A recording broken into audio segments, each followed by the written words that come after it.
दोस्तों, आज की वीडियो में मैं आपको बताने जा रहा हूँ कि गति के कितने प्रकार होते हैं और बिल्कुल आसान भाषा में समझिए इस वीडियो में।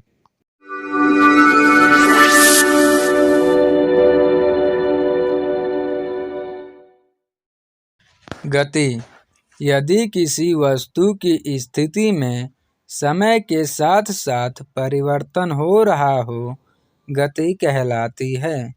यानी किसी वस्तु का अपने स्थान से दूसरे स्थान पर जाना गति कहलाता है। जैसे हम अपने घर से बाजार तक गए तो वह हमारी गति कहलाएगी। पहला, रेखीय अथवा स्थानांतरित गति। यदि कोई गतिमान वस्तु एक सीधी रेखा में चलती है अथवा गति करती है, जैसे पेड़ से गिरता फल, सड़क पर चलता बस, यानी कोई भी गतिमान वस्तु, जैसे कि हम एक सीधी रेखा में चल के कुछ दूर तक जाते हैं तो वो हमारा कहलाता है रेखीय अथवा स्थानांतरित गति। जैसे पेड़ से आम का गिरना, पेड़ से किसी भी फल का नीचे गिरना, क्योंकि वो एक सीधी रेखा में गिरता है तो उसे हम कहते हैं रेखीय अथवा स्थानांतरित गति। दूसरा, अनियमित गति। यदि कोई गतिमान वस्तु अपनी दिशा निरंतर बदलती है, यह वस्तु की अनियमित गति कहलाती है। जैसे भोजन पर मक्खी का मंडराना।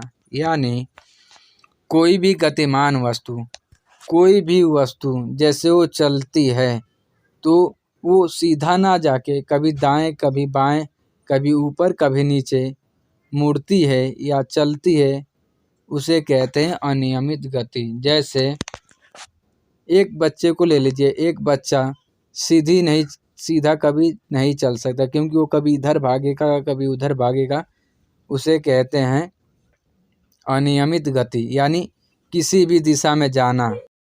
तीसरा, दोलनीय या कंपनीय गति। यदि कोई गतिशील वस्तु अपने मार्ग से इधर उधर या ऊपर नीचे गति करता है, जैसे झूले की गति, यानी दोलनीय या कंपनीय गति उसे कहते हैं। जैसे कोई भी वस्तु है जो जैसे हम किसी वस्तु को ऊपर से लटका कर नीचे की ओर फेंकते हैं तो सीधी डायरेक्शन में ना जाके कभी इधर को भागता है कभी उधर को भागता है। जैसे हम अपने छत से एक बोतल को लटकाएंगे या उसमें कंकड़ बांध के नीचे को लटकाएंगे तो एक जगह पे स्थिर नहीं होगा, वो इधर से उधर भागता रहेगा या ऊपर नीचे होगा, उसे कहते हैं दोलनीय गति। चौथा, वृत्तीय अथवा घूर्णन गति। यदि कोई वस्तु वृत्तीय पथ पर गति करती है तो यह गति वस्तु की घूर्णन गति कहलाती है। जैसे लट्टू की गति, पृथ्वी की गति, यानी कोई भी अपने अक्ष पर यानी अपने धुरी पर घूर्णन करता है यानी घूमता है, उसे कहते हैं घूर्णन गति अथवा वृत्तीय गति। क्योंकि पृथ्वी या लट्टू वृत्त के आकार का होता है और वह अपने अक्ष पर घूमता है, यानी जो चक्कर लगाता है वो अपने अक्ष पर लगाता है, इसीलिए उसको कहते हैं घूर्णन गति। पांचवा, एक समान वृत्तीय गति।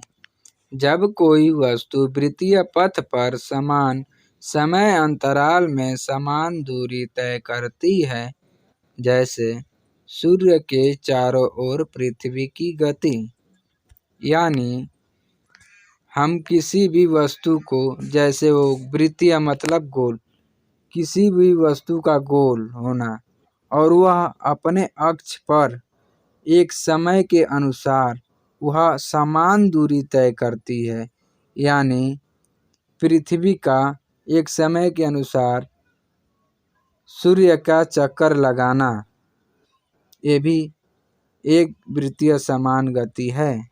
एक और उदाहरण, जैसे कि किसी वस्तु का एक समय के साथ समान दूरी तय करना एक समान वृत्तीय गति कहलाती है। जैसे सूर्य का एक चक्कर लगाने में पृथ्वी को 365 दिन का समय लगता है और पृथ्वी जिस गति से घूमकर सूर्य का एक चक्कर पूरा करती है उसे कहते हैं एक समान वृत्तीय गति। और उसको जितना समय लगा घूमने में और जो समान दूरी उसने तय की उसे कहते हैं एक समान वृत्तीय गति। छठा, एक समान गति।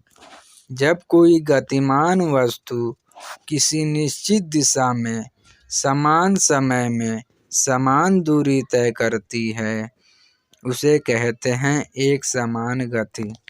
यानी जैसे किसी बाइक की स्पीड 10 किलोमीटर प्रति घंटा है, यानी वह बाइक 10 की स्पीड में जा रही है और एक निश्चित दिशा में यानी पूर्व के साइड जा रही है या किसी एक दिशा के साइड जा रही है, तो जो 10 की स्पीड है उसको जितना जाने में समय लगेगा और जितनी दूरी तय करेगा उसे कहते हैं एक समान गति।